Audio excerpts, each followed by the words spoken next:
Hey. Much better. Okay, Okay. great. All right. I think we're Hey, good now. hi everyone. Welcome. Okay, Hello.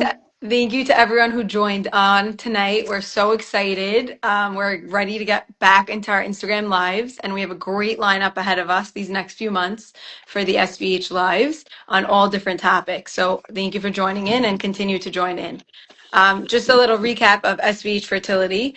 SVH Fertility helps community couples dealing with full range of reproductive and maternal health needs, including pregnancy loss, postpartum, NICU, infertility, birth trauma, and more. We're still registering for all of our full support groups in every area, including a workshop for mothers of married children who are dealing with infertility or loss. So be sure to check us out, and SVH is here for all of your needs. We're very lucky for I'm very honored to be on this live, and all of us are very lucky to welcome Laura and Faiena and Dr. Ayla Sitt tonight. So Lenore. Lenore, of course that I would do that, no? Like, of course. Lenore, Lenore, do you want to start and share a little bit about your fertility journey? Sure. Thank you. Sarah. Hi, Ayla. Thanks, guys. Hi. Thanks for joining. So, my name's Lenore Faiena. I'm a mom of 4 kids, and I'm so excited to be here tonight to share my story because I think that it's very relatable to a lot of people that are on any type of journey. And when I had someone to talk about with my experiences, I felt just better knowing that I wasn't alone. And if I could even help one person, then I think it's worth it to share. So I'm not going to start from the very beginning, like when I had my first. I'm going to start when I had my third child, AB. I gave birth to AB in February of 2020. It was a month before COVID hit, and we didn't really know what was going to happen. A month later, March 12th, my birthday, 30th, everything shut down. And that's it. We were all locked up. My kids were on Zoom school. I didn't have a housekeeper. I didn't have a nurse. And my husband is a doctor and he was working in the ICU. And we were just, everything was unknown. And he was very afraid to touch the baby. And I was very alone in taking care of the baby. So a little bit of postpartum anxiety came into play at this point in my life. And my grandma, Linda Bennon, um, was starting a support group for like postpartum moms. It was called Power Mom. She's like, if you want to join, I didn't even realize that I had the anxiety, and I found it very helpful. And that was my first step with SBH fertility. Even though it was my grandma, I still had a great support from everybody in the group. Um, and let's fast forward a little bit to when Evie grew a little bit older. You know, that anxiety was still there. He was a very hard toddler. He was a terrible 2, a terrible 3, a terrible 4. He wasn't easy. And We the relate. decision, yeah, Yeah. yes. The decision to have another baby was not on the table for me right at that point. Um, I was not ready. You know, I had a lot of fears associated with having another baby, but my husband and I both, didn't feel like our family was complete. Um, so we said, fine, you know what? We'll go for number 4. So I got pregnant, and I can't even begin to tell you how sick I was when I was pregnant. I was sick in all my pregnancies. I have severe HG, hyperemesis gravidarum, and this time around, it was another level. I could not get out of bed. I could not lift myself off the couch. Everyone knows when I'm pregnant the minute that I'm pregnant because I lose 15 pounds and I'm pale and thank God for the support that I had around me, but I could not. I remember I had someone come to the house to give me IV because I could not keep one sip of water down. And she said, I can't find your vein. You're too dehydrated. I can't even. Wow. So So, and I even one more thing, and then you're going to interrupt me. I was talking to somebody on Instagram actually about HG, and she told me that she couldn't even handle taking a shower because of the smell of the water. And I was able to relate to that so much. I used to call my sister, like, I I can't take a shower. I'm going to throw up in the shower. It was the worst part. And it's called morning sickness. No, it was night sickness for me. I was ill at night, but really this time around, I was ill all day and I missed going to work and I just missed being a person. Wow. It Okay, was so very hard. just to interrupt you, I wanna, that sounds so hard. And I also had HG with my pregnancies, so I could relate to you so much. And just to give a little background, HG stands for hyperemesis gravidarum, which is debilitating nausea. It's not just your normal, morning sickness. It's chronic nausea and vomiting. We even did an event last year at Speech Fertility on this because so many people don't know that there is support out there. And this is such a huge part of people's pregnancy journeys. And there's so many new protocols that can help. And having HG is a huge deal that sometimes goes, unspoken about. And I had a port for IV 24/7. I hear you and I feel for you. And I just want to emphasize like this people don't even know that you could be going through it. And it's one of those parts of pregnancy that is like the people are like, oh, you're pregnant, great, she's pregnant, so happy for her, but like they don't even know that you could be suffering through it. So Right. I thank you for sharing that with us because not a lot of people speak about it and it is so huge. And it's even um like more of like a silent suffering because 80% of people experience nausea while pregnant. So right. when someone says, I'm nauseous, they're like, yeah, me too. But it's not the same. It's not the same at all. And so continue. Sorry, Lenore. Yeah, Yeah, no, for sorry, sure. Lenore, we cut you And off. I just remembered something else that I didn't even discuss with you guys, that I remembered when I was going through this horrible pregnancy. Had another support group. It was called HG Moms. And I remember we would talk about different ways to hydrate. Somebody was like, get the IV with the flavoring. And I tried everything. And what did you eat today? And it was, thinking back is a little bit PTSD for me, but let me just continue. Okay. Okay, so I was about 12 weeks pregnant in this horrific pregnancy, and I was at the doctor. It was like my 12-week sonogram, and I'm talking to him, and I was like, "Oh my gosh, my HG, and oh, you lost so much weight." And I'm talking, and I'm rambling, and he fell silent, and we suddenly saw that there was no heartbeat, and okay, the immediate reaction, I was crying, and I called my husband, and the first thing that I said to the doctor was, I'm so relieved that this pregnancy is over. I could not stand one more day of it. I I was sad, but I was also happy because I was Right. relieved. And that day at work, before I went to the doctor, I told one of my coworkers, I said to her, I said, if something happens, I feel like I would be okay. Like, I knew in my body that it wasn't healthy. I wasn't, even though I was myself, I was like, no, I'm always sick like this. This is normal for me. It was so Right. much worse than I ever was. Right. And Lenore, I yeah, think sorry, Ayla. no, don't apologize. The way you just described that, I think, is so important for all of our listeners because for so many reasons. Number one, because I think saying that you felt relief speaks to how much you were suffering, right? And I think again to the point that Sarah was making before, this isn't just your run-of-the-mill nausea. This is like it can feel like suffering, like every day, like it's like having a stomach virus but with no end in sight. And everybody hates stomach viruses, right? And now we're talking 10 months. So I um, have a fear of stomach viruses. And people are like, how do you have a fear of stomach viruses? You live with a stomach virus when you're pregnant. Right. And then on top of that, I think what you shared is so profound is this idea that you can feel two opposing emotions at the same time. We actually have a term for it in, the therapy world called dialectics, that two opposing things can exist at the same time and your sadness existing at the same time that the relief was there, and both make so much sense.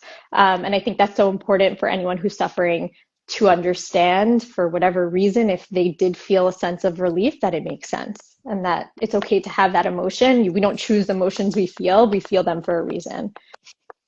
Wow. Right. Thank you. Yeah. So as soon as I left, no, I didn't even leave the doctor's office. As a lot of you know, Rachel Hazen my aunt is the president of SBH Fertility. I called her while I was still in the office and I told her there was no heartbeat. And that's it. She was in work mode. Okay, get me this paper and that paper. And I want to get this from the doctor and that from the doctor. And I need to know how many weeks and exactly to the day and, everything that I needed. It was 4 days before Pesach. And the doctor said to me, okay, hopefully we'll get you in before Pesach. I'm like, what? Hopefully? No, I can't live with this for one more day. I, it, the day after, so my DNC was scheduled for 2 days later. The day after, I stopped taking my medicine. I'm like, why would I keep taking medicine? I'm not even, there's no pregnancy here. I was the sickest of all the days. It was terrible. I can laugh about it now. It's okay. So I had the DNC. SBH really helped me so much and got me that appointment. And I was just so excited to go back to my life as a normal human being and go back to work and just enjoy teaching again and not laying on the floor in my classroom. I was doing that. And I also just want to say how lucky I am because I have really the best friends and the best family in the entire world who really supported me through every step of that journey. And everyone was there for me. And so life continued on and things went back to normal. And I was not ready to have a baby yet. And, even though we wanted another baby, I couldn't bring myself to say, I'm ready. And I saw this support group, another SBH support group called Fearless Moms, ran by Dr. Ayla. And it was called Support Before Your Next Pregnancy. And I said, I think this one's for me. So I joined and it was a great group of girls, and they all had different reasons that they were scared to get pregnant. Some of them had hard pregnancies, others had hard deliveries. One of them had HG like me. I remember, reaching out to her when I was so sick. And one of the things that I remember the most about that group was going through different exercises to help us with our anxiety. And we talked about mindfulness. It was the most important part of the group was mindfulness to reduce anxiety. And I felt like after a few sessions in that group, I was able to really disconnect from the anxiety and connect with my family. And there was one night where we played a family game together and we were all giggling, and there was another night where I was sitting with my daughter and we were just like coloring because SBH sent us this care package, and I was I was coloring in a coloring book and wearing the fancy slippers because that's SBH. That's SBH. They send you care packages because they care and they love you. And yes, it's my aunt, and yes, it was my grandma, but still, they do it for everyone. And yeah, it was a Yeah. really great group.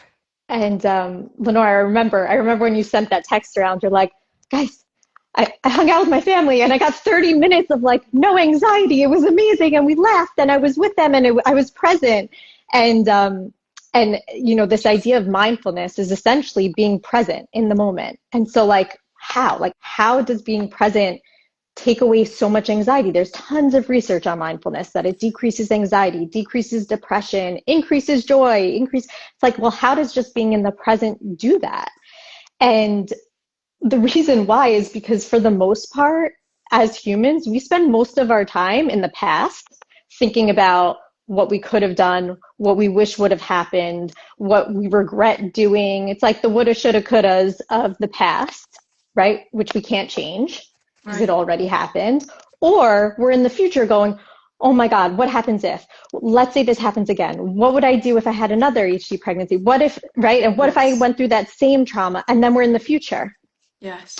But I think if we took a moment here and all of us, who have gone through pregnancies, imagine like for a second and we think like, what did I imagine my pregnancy would go like?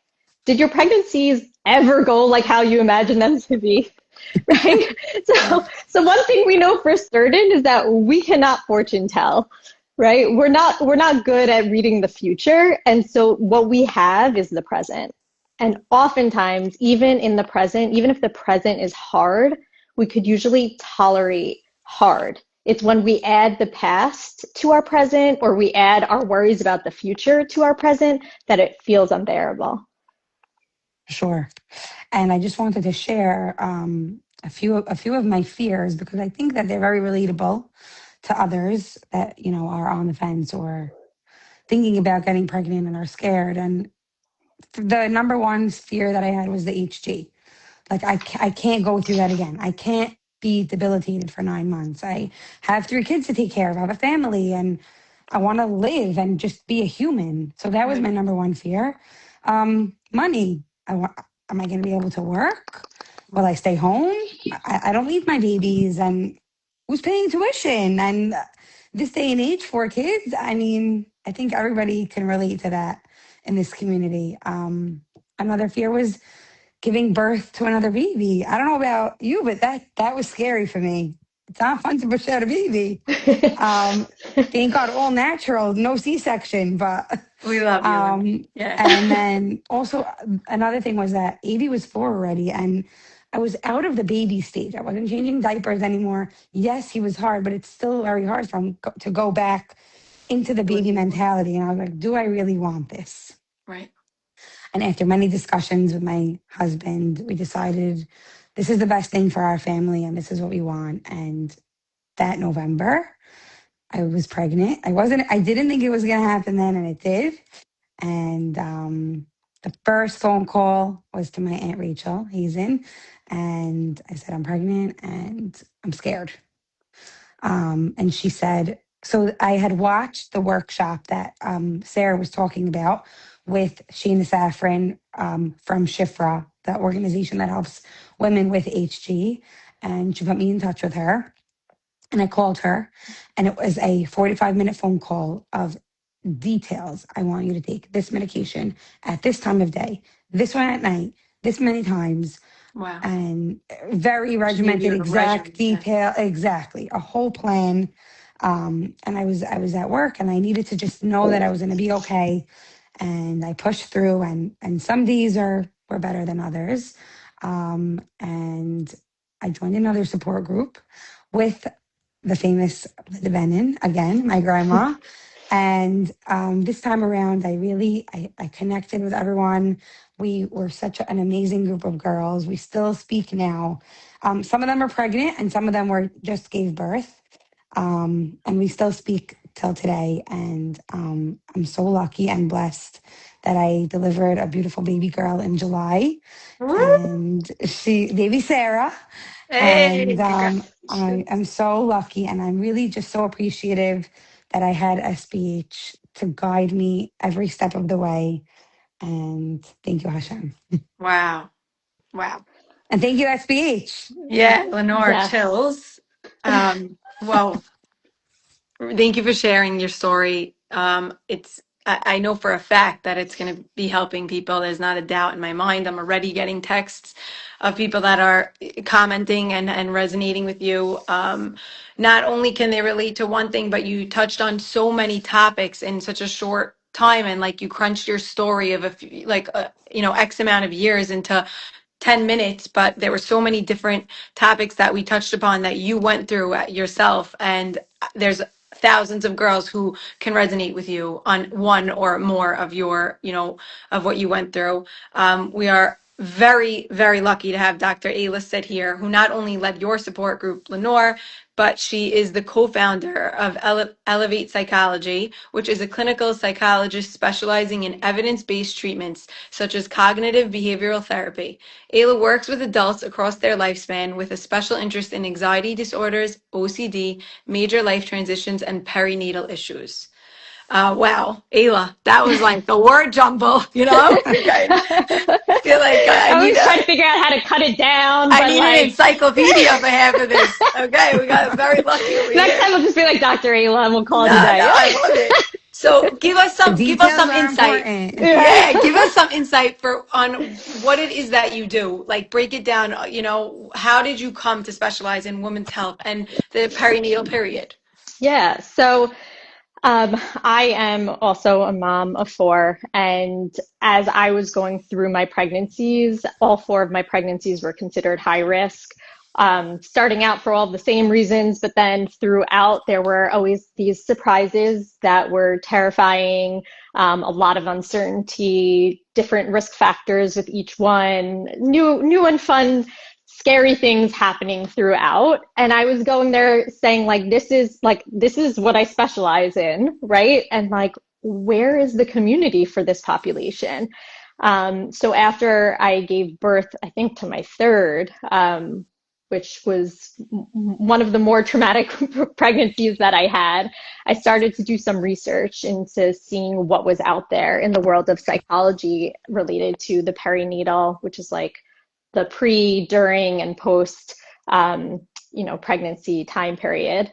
And I found one book and I was like, this is wild. And so I started to just take from the research that I found, other areas that I specialized in, and try to like gather tips and tools that I thought would have helped me and or did end up helping me with my fourth, because they're just like, it's such a, like I said before, we think like when we're younger, we're just gonna have a baby. We're going to say, I want to be pregnant. And then we're going to get pregnant. And then we carry the baby for 9.5 months or 10 months. And then we give birth. And then we're so happy and everything's amazing and it's perfect. And it rarely goes that way. And no one ever really talks about it. So I felt like this is an area that I want to spend more time focusing on. Wow. Thank you, because it's so true. So I'm going to give you another question. What would you say to someone like Lenore or someone on your Fearless Mom group who is feeling unsure about whether or not they want to have another baby? Or let's say they are sure they want to have another baby, but they're feeling a lot of anxiety with it. Yeah. So, first of all, I would say that if you've had a challenging experience, either getting pregnant or with a previous pregnancy, had a loss, had a challenging pregnancy or delivery, the fact that you're uncertain is completely normal. It would be weird if there wasn't any doubt at all in your mind because you just experienced something that was either really sad, really scary, upsetting, overwhelming, right? So the fact that you're coming in uncertain makes a lot of sense potentially. And the goal of treatment and therapy, and Lenore, you could, I imagine, vouch for this, is like, our goal is not to say, have another one, you could do it, like you're Right. strong. Like those two do not actually connect, right? Like we remove the judgment from having another pregnancy, and our goal is not to tell you to have another one. It's to help you figure out, hey, do I not want to have one because I'm scared, or do I not want to have one because I actually don't want to have another one, or because my past experiences were so difficult for me that I feel like it's healthier for me to sort of pause here. And any avenue in between makes sense. And so what we do want to help you is, if you do know that you want to have another one, but you're afraid because of your past experience, then we want to help give you tools, strength, support, so that you feel like you can tackle it and handle it. Which she did in the Fearless Moms group. Wow. Hence the new baby.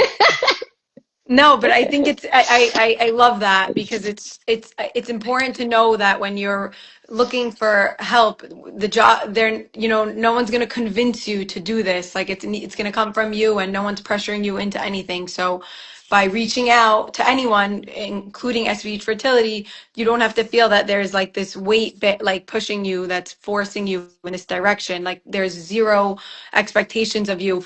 Everyone just wants you to be your best self, and whatever you want for you, we want for you. So that was Exactly. important. Um, Exactly.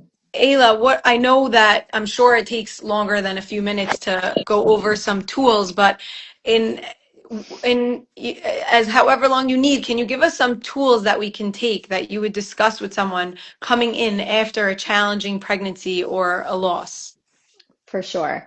So, regardless of what you experienced, whether it was a loss, whether it was HG, whether you had postpartum mood and anxiety disorder, any experience that you had in the past, you're going into this next pregnancy, if you do choose to have another one, you're going into this next pregnancy with something you didn't have with the first. Now you have more knowledge, you have more facts, you have more statistics, you have so much more information. So what I try to share is that there is like having information is power for you, because now you can better understand what is the likelihood that the same thing that happened to me the last time would happen again, right? You might actually have the statistics there, which might just in and of itself decrease the amount of anxiety that you might be feeling. So that's number one, is like, it's not the same pregnancy because now you have a lot more information. And just like Lenore was sharing, right? She knew she had HG, so she knew there was a higher likelihood than maybe your average person that she would have HG again, right? Right. And so immediately when you were pregnant, you made that call because now you had the knowledge. Right. And No. so she was, and Lenore, you were able to implement a lot of things on day one, which with your previous pregnancies, you didn't Was even not know. able to. Correct. Right. And you didn't even know it existed. Right. Correct. So that's number one, is knowledge. And to that same point, what I would also say is like this idea of control. So much of what is anxiety provoking about pregnancy is this idea that we don't have control. And a lot of the pregnancy, it's true. We don't have control. We don't have control whether it's difficult for us to get pregnant in the first place. Right. Most of the time, losses in the first trimester, we didn't have any control over, because usually it's abnormal, genetic related issue. And so we had no control over that, right? And so there's this fear of not having control. And so what I like to help my clients focus on are the areas that you can control. So a big part of that is also who your team is. If you had a doctor, for example, in your previous pregnancy that you didn't feel like you could ask questions to, like, why did it happen? What's going wrong? Is there something I can do? Is there anything in my control? Those are all very normal questions to ask that you should definitely ask your OB. And if for some reason you didn't feel like you connected, you can find somebody else, right? Not because they were a bad doctor or anything like that, but you want to feel a sense of trust, especially if you had a challenging delivery or pregnancy the first time. And so that's another thing that's in your control. Also, like Lenore mentioned, having a support around you. Pick people who make you feel calm, right? Like, it doesn't have to be family if they don't calm you down. It could be certain friends. It could be SBH, right? These groups, you meet all these new people. My Yeah. So friends made me a meal train. When I okay, was severe beautiful. with HG, they cooked me dinner. I couldn't smell anything in my kitchen, and that's number one support. Right. Yes. Yes. The idea of like, what am I going to make for dinner? I can't, right? Right. Like, no. Nope, no cooking for 9 months. So I'm build telling you, your team.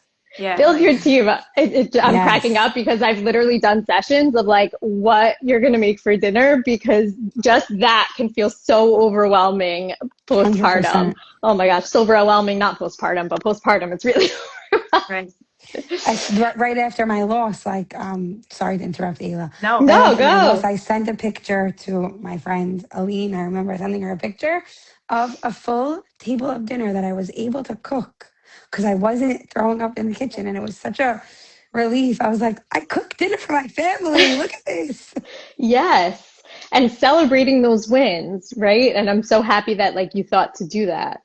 Um, and then another tool, like the one I mentioned before, is mindfulness. And that, like Lenore said, it's so important. Just staying with just your day, just the day that you're currently in. I'm working with somebody now who's had multiple losses and just found out that she's pregnant again. And in our session, she was mentioning like Thanksgiving is coming and she's hosting, and she was saying like, I just keep on imagining like, am I going to be hosting over Thanksgiving and I'm happy, right? And we're all the whole family's there celebrating the fact that I'm pregnant, or am I hosting over Thanksgiving and there's this like doom of loss? And that's what we do, right? Like our minds are constantly going to the Yeah. future and like what could be. Yeah, which is totally normal. And we have the power to recognize when our minds are doing that and say, you know what? I'm not there. Let me just focus on today. Like, what do I need to do today? What needs to happen just in this one This moment? minute. Wow. That's so true. I do that. I jump. Yeah, we all do. That's what our Yeah. brains do, right? I And got to stay now and not be next week, next month, next year. It's hard. yes, it's That's the very hardest hard. thing. It's Is very hard. mindfulness like related to meditation, Love or that you is asked that. Tell me. That was a Yes. personal question. We So, didn't prep that one. no, I love it. Throw it at me. So meditation is a form of mindfulness. So meditation is more where, like you often hear where people are sort of like closing your eyes and just like allowing thoughts to come and not trying to like hold on to them, not trying to push them away, but just sort of seeing what's there. And you're sort of one removed from what's happening in your mind, right? Like my brain is having these thoughts, but it's not me. So meditation is often very hard for people. Mindfulness, like Lenore was mentioning before, you could practice it with anything. You can color mindfully when you're only focusing on coloring in that moment. So it's really just focusing your attention on one thing in the moment. Okay. And the great news is that the more you practice mindfulness, it's like building a muscle. And so the more you practice, the easier it is to catch yourself when your mind is wandering. So, and you could like actually see that if you were to do MRIs of your brain, you can Wow. see different pathways that then are formed by practicing mindfulness. They've done a ton of research on it. So it's very cool. And we Okay. did an exercise like on mindfulness in our support group where we had just like focused on one Yes, thing. I yes, remember. yes. I need So, and it's some also I normal if need your some mind advice. wanders. Yeah. I need some exercises. Okay. Wow. So take each day as it comes. That like the mindfulness aspect, that's a big tool. Knowledge is power. That's another Yes. tool. I'll And say that with that one, I'll just say like be cautious because then I always have like my really anxious clients who are sitting there and they're like Googling every single thing that could ever go wrong. knowledge, So like, knowledge. right, Yeah, yeah, get knowledge and I'm going to gather it.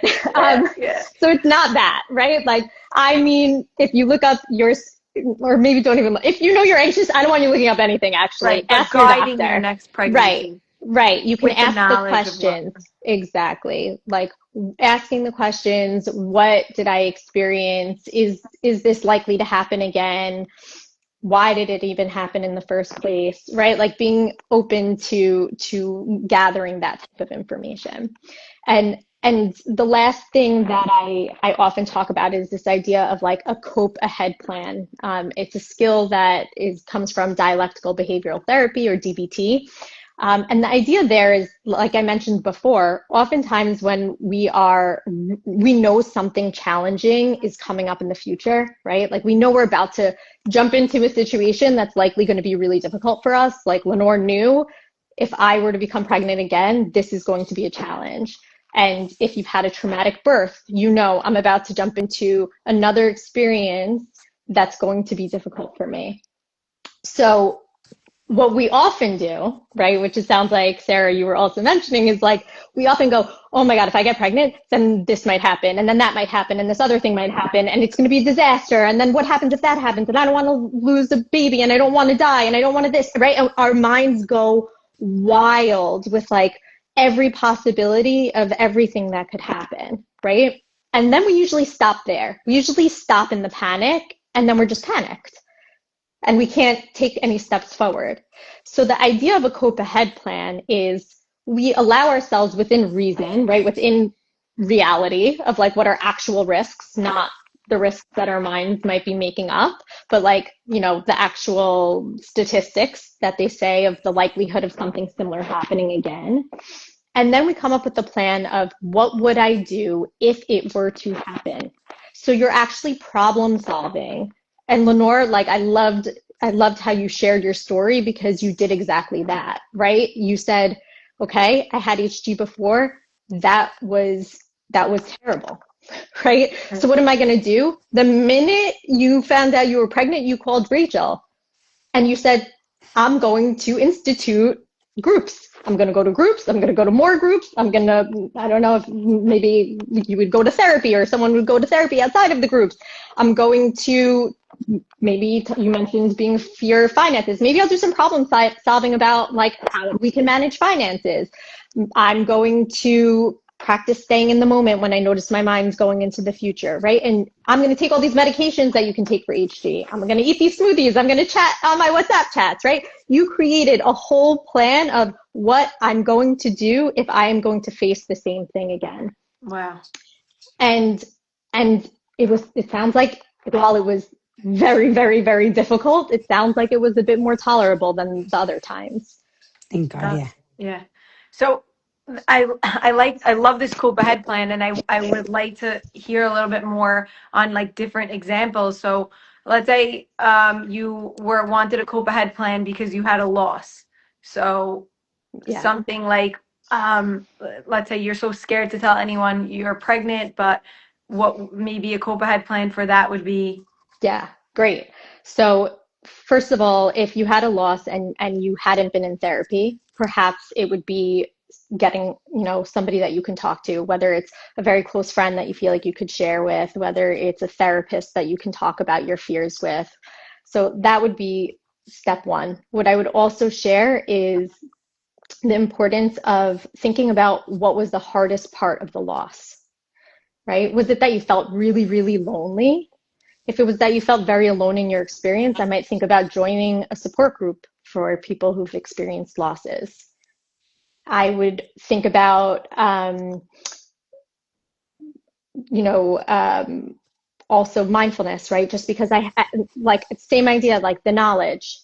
What's the likelihood that I'll have another one? If it was, at the beginning in the first trimester, that's actually very, very common. And so it's not unique to me. There is likely nothing wrong with me if that happened. And so reminding yourself of what the real facts are in that situation. Right. So there's so many different things that you can do, and also mindfulness just that day, right? Because if you are just focusing on, but maybe it could happen again, it's going to be so hard. Right. It's going to be so, so hard. So would this be a cope ahead plan? Let's say you're usually don't tell anyone you're pregnant until like 12 weeks or beyond. Because and now with the addition of having a previous loss, now maybe the next time you get pregnant, do you tell people earlier because you want that support? Maybe A that is a hundred cope ahead percent. plan, That could like totally instead be of. a totally. So I talk about that with a lot of people who have had a loss, right? Because a lot of people are, can be a little bit superstitious about it. Like, I can't tell until I'm in my second trimester. And what I say is, like, if you were likely going to tell in your second trimester, right? If you had a loss, sorry, if you were going to have a loss and you were going to tell your family, and that would be supportive to you, then why wait, right? Like, so you can tell people immediately if you become pregnant so that they can support you and they can calm you down and they can tell you that you're okay and give you what you need so you don't feel so alone in that experience and that anxiety.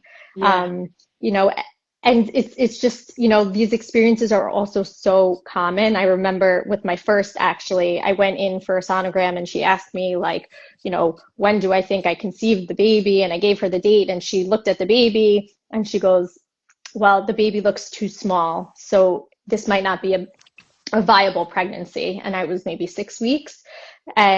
But I was distraught, right? Like, my first pregnancy, that she's telling me it might not be viable. And like the first time it was like this, like, very, talk about mixed feelings, right? Like, I went to my mom and I was crying and I'm like hysterical and I'm like, I'm pregnant, I think, like, and it was just like, and I've had so many clients who've had the exact same experience. So, if you would tell them anyway and you need their support, you don't have to wait. Right. So definitely I you did the can, opposite. Like I told everyone because I needed the support. but Yeah. that's It's great. funny. People are That's a like, I good don't tell way of anyone till doing 12 weeks. And I'm like, I tell That's everyone. exactly it. Everyone it. knows. Well, you didn't That's have a shot important. anyway, right? Yeah. Exactly. Throwing up. Exactly. And what would be a cope ahead plan, Dr. Ayla, first, like a postpartum, a postpartum cope ahead plan, PMADS? Yeah, for sure. So the thing with PMADS, which is postpartum mood and anxiety disorder, is that if you get treatment, the likelihood of you getting it again goes down significantly. So if you've had PMADS in the past, what I would say is immediately start. You're not alone. I think the stats now are like more than 33%, and that's only people who share that was their experience. So if you think about it, like, that's one out of every three, but likely more. One out of more than every three people is experiencing postpartum mood and anxiety disorder, right? So, like, just again, back to that knowledge. There's nothing wrong with you. You didn't do it. You didn't cause it. It's not because you didn't want the baby. But but it's important to get therapy, because these conversations, you can have these conversations, you can understand that what you're experiencing is not so unique to you. You can understand that you don't need to feel guilt because it's unjustified. You didn't make this happen. If anything, oftentimes, actually, I think there's like a slight statistic that says that the likelihood of PMADS is a little bit higher if you've gone through IVF. And if you think about it that way, right? Of course you wanted the baby. Somebody who's going through all of the steps to have a baby who is struggling. Of course, you don't have to convince anyone you wanted the baby, right? Oftentimes they have a bit of a higher likelihood of having PMADS. So number one, therapy, having these conversations, potentially joining a support group, learning tips, tools, tricks, also medication, psychiatric medication that sounds scarier than it is, but like an antidepressant, for example. I'm not a psychiatric provider, but I have learned that many, and I work with a lot of reproductive psychiatrists, there are a lot of medications that are not dangerous during pregnancy, and the risks of being so distraught throughout your entire pregnancy or postpartum period is it's just unnecessary suffering. So there are so many options out there, and then the likelihood of you having it goes down. So there really are so many outlets and resources out there for all problems that you might have suffered throughout your pregnancy journey. Wow. On another topic that I didn't feel like we broached upon tonight would be birth trauma. What advice can we give to someone recovering from a traumatic birthing experience that, may want more children but has that PTSD? Yeah. So, a lot of the tools that we talked The about, same tools. Okay. same tools. Like Right. what I would say is you're just applying them a little bit differently, right? You're thinking about, if it was a birth trauma, I would, again, like I'd go straight to the doctors. I mean, not straight to the doctor. Well, so here's the thing. You might want somebody to go straight to the doctors if you don't feel up for it, just because it's the freshest in their minds right after the birth. So you could get like the most accurate information gathering from your doctor at that point of like, what happened? How did we end up here? If you don't feel like you're up for it, maybe you can send a spouse or a close family member or somebody that that is more like medically knowledgeable, who'd be able to have that conversation that you feel like you're not able to fully understand in that moment, which would be completely normal. That's one. Two is, I would give yourself a little bit of time. You don't have to rush into the idea of, but we wanted X amount, and so I have to, just get over this fast. One thing I can tell you in the world of therapy is the more pressure you put on it, the longer it's going to take, right? So like, let yourself go through the process of grieving potentially traumatic birth, or whatever might have happened for you, and then using the mindfulness, the information that you got, the supports that you have, all of your cope ahead plans to decide whether or not, number one, is there even a high risk of the same thing happening again? Is it very low risk? All of that will greatly impact your next steps and what you decide to do. Wow. Well, thank you. We got a few questions. Just going to start. So one question would be, is there anything to prevent HG? That was Really prevent it. You can't prevent it, but you can help yourself by right. calling Shayna Saffron from Sifra, and she'll help you with it. I Okay. did see some research coming out of Israel, actually. Um, Woo! what's up?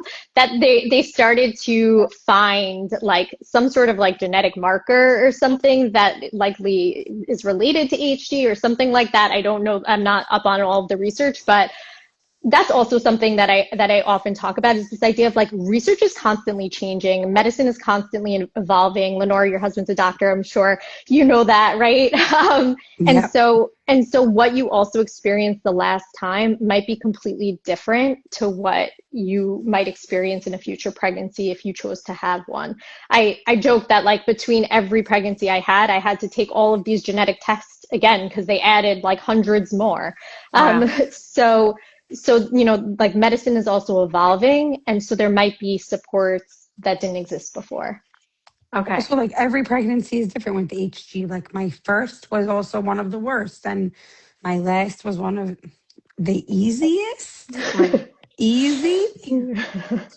It was I just only I lost wasn't 10 in. pounds this Right, year. I wasn't in the Easier than the others. hospital. Right, Wasn't in right. the hospital, but I was Right. still Exactly. vomiting. Exactly. And that's the whole thing, right? Like in your mind, you were like, it's going to be exactly like it was the last time, but worse, because now I have X more children that I have to keep an eye on, and I Exactly. have this and I have, Exactly. and then your reality was different, right? I And was so, laying, yeah, I was laying down last week, and my daughter came up to me and she said, "Remember when you were in bed all day?"